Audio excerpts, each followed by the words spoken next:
Oi, gente!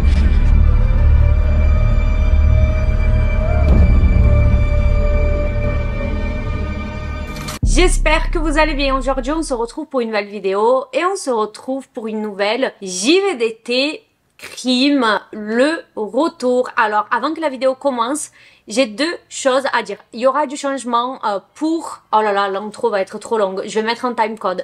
Il y aura du changement pour le mois de mars, puisque c'est fini les JVDT le mercredi. Vous le savez, avant sur ma chaîne YouTube, il y avait les JVDT vraiment que le dimanche, mais je ne sais pas ce qui s'est passé.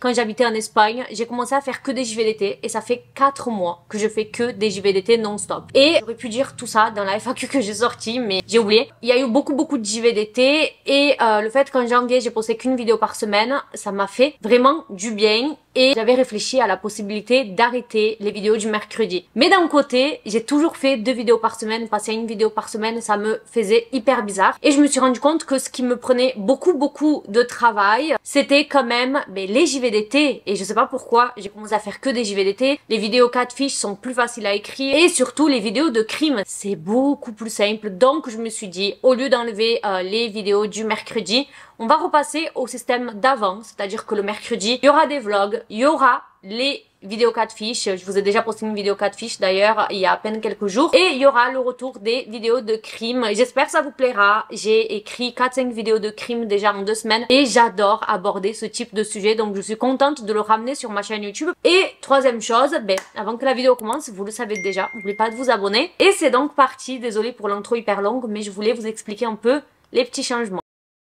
On va donc parler de Bali, une destination de rêve, des plages paradisiaques, des hôtels de luxe, une ambiance paisible. Et maintenant, je vais vous demander de fermer les yeux. Non, ne fermez pas les yeux, pas besoin. Mais imaginez-vous dans cette situation. Vous êtes à Bali, en vacances avec votre petite amie ou avec votre meilleur ami, peu importe. Vous vous endormez dans votre chambre d'hôtel 5 étoiles. Après une belle journée au soleil, tout est très calme, vous entendez le bruit des vagues jusqu'à que des bruits étranges brisent le silence de la nuit. D'abord, vous entendez des sons un peu étouffés, vous savez pas trop les identifier, puis des chocs un peu plus violents, des objets qui tombent, des voix, des gémissements, et soudain, une voix qui semble appeler à l'aide dans le couloir. Qu'est-ce que vous faites? Est-ce que vous vous enfermez à double tour dans votre chambre? Est-ce que vous appelez la police? Est-ce que vous appelez la réception? Ou est-ce que vous sortez dans le couloir? Mais cette situation, c'est une situation dans laquelle un client de l'hôtel Intercontinental s'est retrouvé en mai 2023. Sa première réaction a donc été d'appeler la réception parce que il dira plus tard qu'il ne connaissait pas le numéro d'urgence à Bali et cette décision marquera le début d'une affaire terrifiante car ce qui se cachait derrière ces bruits allait révéler l'une des affaires criminelles les plus troublantes du pays. Donc comme je vous disais, ce client était tranquillement dans sa chambre, en train de dormir, il entend ces bruits, il appelle la réception pour les prévenir. Et seulement 20 minutes après, quelqu'un prend l'initiative de monter pour aller voir ce qui se passait. Est-ce que peut-être ils se sont dit des réclamations comme ça, du bruit, il y en a souvent, quelqu'un d'autre a appelé, ce qui a fait que là, du coup, ils ont décidé de monter, mais on ne sait pas. Parce que vous allez voir, l'enquête a été énormément bâclée, donc il manque beaucoup d'informations malheureusement. Cet employé va donc monter, il prend l'ascenseur et lorsqu'il arrive à l'étage, il est tombé sur une scène digne d'un film d'horreur. Au milieu du couloir, dans une grande mare de sang, se trouvait le corps d'un jeune homme de 25 ans. Il était complètement nu et présentait des multiples blessures sur tout le corps. Derrière lui, une traînée de sang menait jusqu'à une chambre et comme la porte était ouverte et qu'il y avait cette traînée de sang, on peut conclure qu'il était toujours vivant au moment de l'attaque et que dans un dernier moment de désespoir, il a donc rampé hors de la chambre pour demander de l'aide. En suivant cette traînée de sang, l'employé est tombé sur un autre corps, celui d'une jeune fille, d'une jeune femme d'à peine 21 ans. Elle était également entièrement nue et malheureusement sans vie retrouvée dans la baignoire de cette chambre de luxe. La police a été immédiatement appelée et rapidement les enquêteurs ont découvert que les victimes étaient un couple chinois arrivé seulement 12 heures avant leur mort tragique dans cet hôtel. Mais le détail le plus intriguant dans cette affaire était que ce garçon, ce jeune homme, était très riche. Il était multimillionnaire grâce à la crypto-monnaie. La question est donc, qu'est-il réellement arrivé au couple Li et Sheng cette nuit-là? Comment un couple de jeunes millionnaires, à peine âgés d'une vingtaine d'années, a-t-il pu trouver la mort d'une façon aussi macabre dans un hôtel 5 étoiles? La vérité est bien plus étrange que ce qu'on pourrait imaginer car, spoiler, la police a tenté d'imposer une théorie selon laquelle l'homme aurait tué sa petite amie avant de se ôter la vie. Et tout ça malgré des nombreuses preuves qui suggéraient le contraire. Qui étaient donc Li et Sheng et comment étaient-ils devenus multimillionnaires, surtout lui? À seulement 25 ans, Li était déjà multimillionnaire. Pourtant, il n'était pas du tout né dans la richesse. Bien au contraire, sa mère l'a eu très jeune et a dû l'élever seule en multipliant les petits boulots pour subvenir à leurs besoins. C'est pourquoi d'ailleurs tout le monde a été surpris de voir quelques années plus tard Li affichant sur ses réseaux sociaux une vie de luxe, voyageant aux 4 coins du monde avec sa petite amie, tout le contraire de sa jeunesse. Parlons de son histoire d'amour avec Sheng qui remontait à plusieurs années et selon leurs proches, y formaient le couple parfait. Leur passe-temps préféré était bien sûr de voyager dans les endroits les plus exotiques et luxueux du monde, notamment en Asie du Sud-Est. On a Sheng qui partageait très souvent des photos sur les réseaux sociaux où on pouvait les voir dans des décors absolument incroyables. Ils étaient très proches, ils avaient une relation très saine. Ils étaient aussi très proches de leur famille, donc leur famille se connaissait et ils avaient déjà mentionné le mariage. En avril 2023, ils décident donc de partir à Bali, en Indonésie. Petit détail étrange, ils mentionnent beaucoup de choses qui suggèrent être étranges, mais pour moi, il y a une réponse tout à fait logique. Mais la première chose, c'est que le couple n'a pas voyagé ensemble depuis la Chine. On a donc Li qui a pris un vol de Chine vers l'Indonésie, alors que Sheng, elle était déjà en voyage dans la région et a donc pris un vol de Thaïlande pour le rejoindre à Bali. Donc jusqu'à là, je vois rien de bizarre. Autre chose aussi, pour une raison inconnue, Li et Sheng ont d'abord séjourné dans un autre hôtel avant d'aller vers cet hôtel où ils sont malheureusement décédés. Et comme je vous ai dit, ça aussi du point de vue de l'enquête, c'était très étrange qu'ils soient allés d'abord dans un hôtel et après dans un autre. Mais mon avis, je vois rien de bizarre. J'ai beaucoup de copines qui voyagent dans ces coins-là, qui sont très paradisiaques, qui vont faire plusieurs hôtels, tout simplement parce que chaque hôtel va offrir quelque chose de différent. Par exemple, tu peux y aller et tu fais 2 nuits dans une villa qui donne vue sur la piscine et puis faire une autre nuit dans une villa qui est totalement dans la forêt. Vous voyez, je trouve pas ça bizarre, au contraire. Bref, parlons de leur arrivée donc à l'hôtel, donc à ce deuxième hôtel. La première arrivée a donc été Sheng, à savoir la réservation était à son nom. Elle fait donc le check-in vers 20 h et 4 heures plus tard, vers minuit, Li, il est arrivé à l'hôtel, il a rejoint sa petite amie dans le hall et ensemble, ils sont montés dans leur chambre. Ça a été la dernière fois que Sheng a été vue vivante et j'ai dit seulement Sheng parce que Li, environ 1 heure après, il est sorti de la chambre pour une raison inconnu. Il va très vite revenir et à 1h20 du matin, le couple commande un service de chambre. Donc un employé de l'hôtel est monté, a livré le repas. Donc il va voir Li. À partir de là, on ne sait pas du tout ce qui va se passer. Et tout ce qu'on va savoir à travers les caméras, c'est qu'au petit matin, vers 6h30, la porte de la chambre 4223 s'est ouverte et Li va sortir titubant, complètement nu, couvert de sang, avec des multiples blessures sur le corps. Il commence à marcher, puis il commence à ramper dans les couloirs en poussant des faibles appels à l'aide. D'après les caméras de surveillance du couloir, Li va agoniser pendant au moins 20 minutes, tentant d'obtenir de l'aide et perdant de plus en plus de sang. Pendant ce temps, On a donc ce client de l'hôtel qui a entendu du bruit bizarre mais qui n'a rien vu et qui a appelé la réception, mais comme je vous l'ai mentionné, la réception a mis du temps à remonter. Donc c'est horrible de se dire que si ils étaient montés quand ce client avait appelé, il aurait peut-être ou peut-être pas, mais il y avait des chances qu'ils survivent. Vous vous demandez sûrement, ok Giovanna, c'est très simple, les caméras de surveillance, est-ce que quelqu'un est rentré dans cette chambre? Et c'est là que tout est très bizarre. Personne n'a été vu dans ce couloir pendant la nuit. Personne n'a été vu en train de rentrer dans la chambre, en train de toquer dans la chambre. Absolument rien. Parlons un peu de la scène de crime.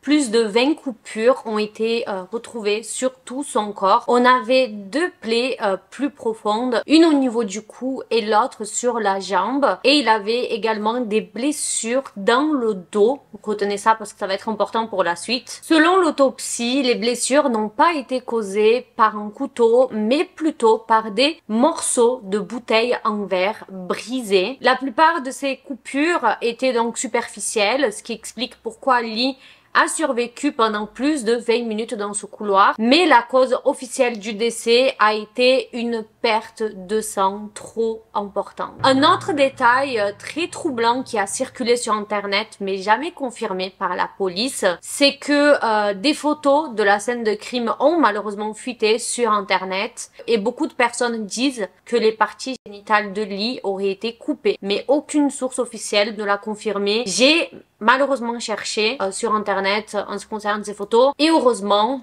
je les ai pas retrouvées. Alors je pense que ça a dû fuiter et ça a été supprimé par la suite, donc je peux pas vous confirmer si c'est vrai ou si c'est faux, mais si c'est vraiment vrai, si son sexe a vraiment été sectionné, ben généralement ça veut dire quelque chose. Généralement, quand ça arrive, c'est que c'est quand même personnel. C'est tout comme quand tu tues quelqu'un et tu couvres son visage, vous voyez, ça prouve que tu culpabilises, ça prouve que c'est quelqu'un que tu connais, mais voilà, on ne sait pas si c'est vrai ou pas. Maintenant, parlons du corps de Sheng. Contrairement à Lee, Sheng n'est pas morte d'une perte de sang, mais probablement d'un étranglement et d'une noyade. Elle avait d'étranges marques sur son cou et des ecchymoses et des éraflures ont été retrouvées sur son front, ses bras et ses jambes et une grande quantité de mousse trouvée dans sa bouche et son nez. Et cette mousse indique qu'elle a probablement été immergée et ressortie de l'eau plusieurs fois, ce qui suggère donc qu'elle a lutté contre son agresseur. Des analyses ont été faites sur les deux corps pour rechercher des substances comme par exemple des drogues, des médicaments, alcool, poison. Résultat, aucune substance n'a été trouvée, absolument rien, alors que sur place il y avait plusieurs bouteilles d'alcool ouvertes dans la chambre. Donc très bizarre. La question que vous vous posez sûrement, c'est qui a pu leur faire ça? Qui est le coupable? Quel est le mobile? Pour tenter de répondre à tout ça, on va parler de la théorie avancée par la police, puisque c'est la version officielle malheureusement. 2 semaines à peine après le meurtre, la police a fait une annonce publique en disant que l'enquête était close, l'affaire était résolue et que aucun suspect n'a été arrêté. La police annonce donc qu'il croit fermement que Lee était responsable de la mort de sa petite amie avant de se ôter la vie. Quelle est donc cette théorie avancée par la police? Les enquêteurs pensent que Lee et Sheng ont eu une énorme dispute avant même d'arriver à l'hôtel. Souvenez-vous, avant d'arriver dans cet hôtel 5 étoiles, ils avaient séjourné ailleurs. La police croit que c'est là qu'ils se sont violemment disputés et que Sheng, pour s'éloigner de Lee, a décidé de réserver une chambre à l'Intercontinental. Donc ça explique pourquoi la réservation était uniquement à son nom, pourquoi est-ce qu'elle est arrivée avant lui, pourquoi Lee est arrivé à une heure aussi tardive, minuit et quelques. Peut-être qu'ensuite ils se sont réconciliés dans le hall de l'hôtel et ont décidé de passer la nuit ensemble. Après tout, ils étaient en vacances ensemble. Les enquêteurs pensent du coup que la dispute a repris pendant la nuit, ce qui aurait poussé Lee à attaquer Sheng par surprise pendant qu'elle était dans la baignoire et il l'aurait donc tué avant de se suicider. Cette théorie expliquerait également pourquoi le couple a été retrouvé mort sans que personne n'ait été capté par les caméras de sécurité en train d'entrer ou de sortir de la chambre d'hôtel.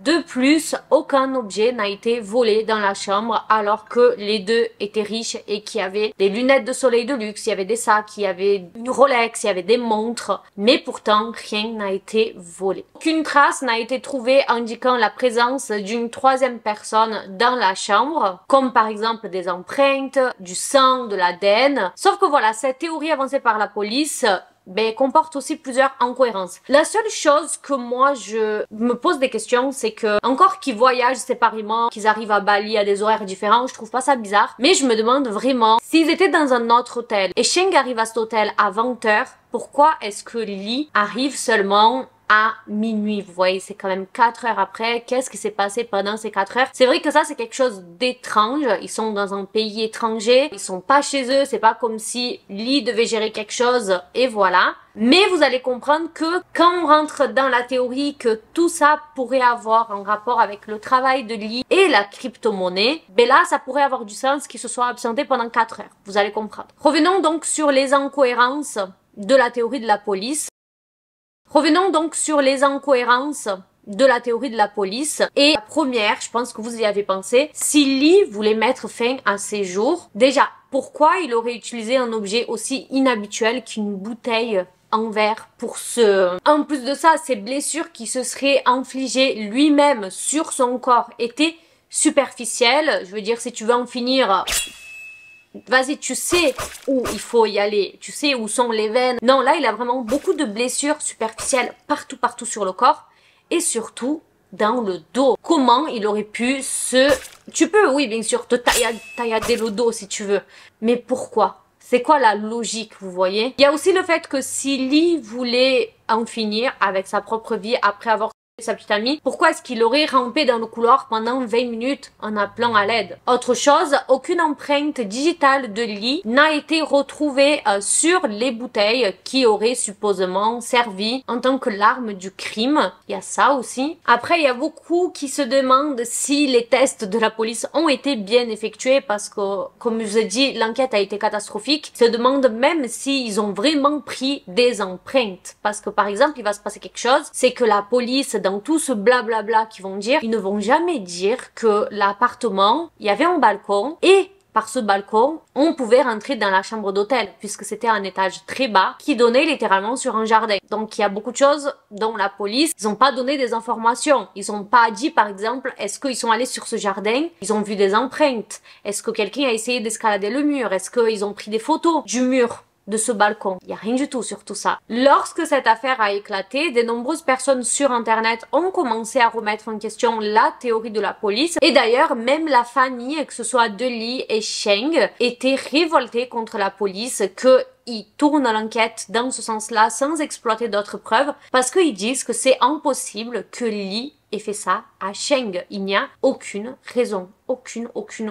Et vous voyez, pour que vous ayez une idée à quel point la police était nulle, c'est que par exemple, ils vont avancer du coup que Lee aurait tué Sheng, mais ils ont jamais pris leur téléphone pour voir les messages, voir si peut-être Sheng le trompait, voir s'il y avait une raison quelconque pour qu'il la tue. Ils ont même pas exploité ça. Les internautes ont alors commencé à enquêter par eux-mêmes et ont découvert, comme je vous ai dit, que la chambre du couple possédait un balcon qui était très accessible. Donc la question est là, est-ce que quelqu'un aurait pu rentrer par le balcon et aurait pu assassiner le couple? Beaucoup de personnes se sont demandé si la police ou même certains membres de l'hôtel n'avaient pas été complices des véritables assassins. Rappelez-vous, il a fallu un certain temps avant que l'employé de l'hôtel ne monte à l'étage. Il a été interrogé par la police. Il a donné une réponse très étrange pour expliquer pourquoi il a mis 20 minutes à monter. Accrochez-vous à sa réponse puisque cet employé a déclaré que dès qu'il a reçu l'appel, il a été chercher un fauteuil roulant pour aider le client qui semblait aller mal. Sauf que de 1, quand il est monté, il n'avait pas le fauteuil roulant avec lui, donc il a mis 20 minutes et en plus il n'avait pas le fauteuil roulant. Mais de 2, ça n'a aucun sens. Il savait pas si la personne faisait un malaise,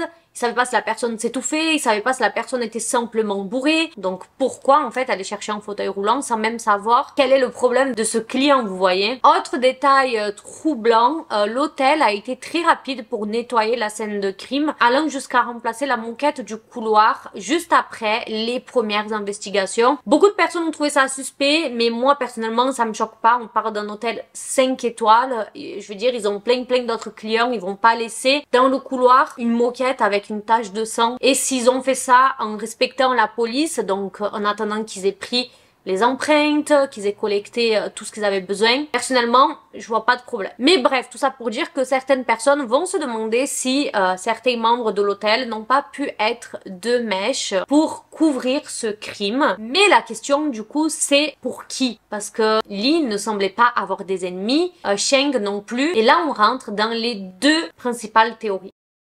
La première théorie, vous y avez peut-être pensé, c'est que la mort du couple avait un rapport avec le fait que Lee travaillait sur le marché des crypto-monnaies. C'était un secret pour personne que Lee menait une vie de luxe, lui-même exhibait parfois sur ses réseaux sociaux combien d'argent il avait, ses achats, ses voyages. Donc il n'est pas impossible de penser que certaines personnes l'avaient dans leur viseur, surtout en considérant que les crypto-monnaies peuvent être plus difficiles à tracer que l'argent conventionnel. Vous le savez, maintenant, plus personne ne garde sa richesse à la maison, personne ne va garder sa fortune chez soi en la mettant dans un coffre. Maintenant, tout le monde a son argent à la banque et si quelqu'un veut vous voler, il doit soit vous prendre à l'otage et vous demander d'aller à la banque retirer cet argent, ce qui est vraiment très compliqué, soit il vous prend en otage et il vous demande via votre téléphone de faire des virements, mais tout ça est traçable. Si moi je fais un virement de 50 000 € à quelqu'un, on va retrouver en 2-2 son compte, alors que l'utilisation des crypto-monnaies, en revanche, offre un niveau d'anonymat. En général, l'identité des utilisateurs qui ont de la crypto-monnaie peut rester même cachée, ce qui rend le suivi des transactions presque impossible. Mais tout ça pour dire que Lee était presque la victime parfaite. Lee, il était même considéré comme the whale, donc une baleine dans ce monde-là, tellement il s'était fait de l'argent avec la crypto-monnaie. Donc cette théorie suggère que, imaginez si quelqu'un était rentré dans la chambre du couple cette nuit-là, par le balcon, le seul endroit sans les caméras de surveillance, dans le but de voler cet argent, donc la crypto-monnaie, et peut-être qu'un employé de l'hôtel a couvert le crime en échange d'une part de ce montant. Tout ça expliquerait pourquoi le couple a été tué alors qu'ils étaient nus, peut-être qu'ils passaient une soirée romantique dans la baignoire, quand ils ont été pris de surprise. En ce qui concerne les blessures que Lee il avait qui étaient superficielles, peut-être qu'on l'aurait torturé jusqu'à qu'il donne son mot de passe et une fois que le transfert a été fait, ben on lui a fait les coupures plus profondes et on l'a laissé pour mort. C'est une possibilité, mais il n'y a pas vraiment de preuves. Alors selon moi, cette possibilité, il y a déjà quand même plus de preuves que ce soit possible que la possibilité du Lee a tué Sheng, parce que ils ont avancé ça, mais sur ça, ils ont vraiment aucune preuve, ils ont rien de concret qui expliquerait pourquoi Lee aurait fait ça. Passons maintenant à la deuxième théorie, et si Lee ne s'était pas enrichi uniquement grâce à la crypto-monnaie. Beaucoup pensent que peut-être il n'avait pas fait tout cet argent que grâce à la crypto-monnaie, mais en réalité par le biais d'activités illégales et que sa mort était un acte de vengeance d'une organisation criminelle. Beaucoup de gens trouvent que cette théorie a du sens parce que déjà on a un jeune de 25 ans qui devient multimillionnaire du jour au lendemain grâce à la crypto-monnaie. Jusqu'à là ça me choque pas, s'il a investi dans la crypto-monnaie au bon moment et qu'il s'y connaissait vraiment. Il y a beaucoup de gens qui sont devenus très riches. Après sa mort, certaines personnes ont témoigné, des personnes de l'entourage de Lee. Je ne sais pas quelle est la crédibilité de ces personnes-là, c'était des personnes de son entourage, mais elles ont affirmé que Lee travaillait en réalité pour une célèbre organisation criminelle en Asie impliquée dans les jeux d'argent. Elles ont mentionné le nom de cette organisation, mais je ne vais pas le citer ici parce que ça n'apporte rien. et j'ai pas envie d'avoir des problèmes. Mais selon ces personnes-là, Lee utilisait les crypto-monnaies pour blanchir l'argent du marché clandestin et il aurait commencé à détourner une partie de ces fonds-là. Et c'est pour cette raison qu'il aurait été traqué par cette organisation criminelle en question. Les caméras de sécurité de l'hôtel montrent le moment où Lee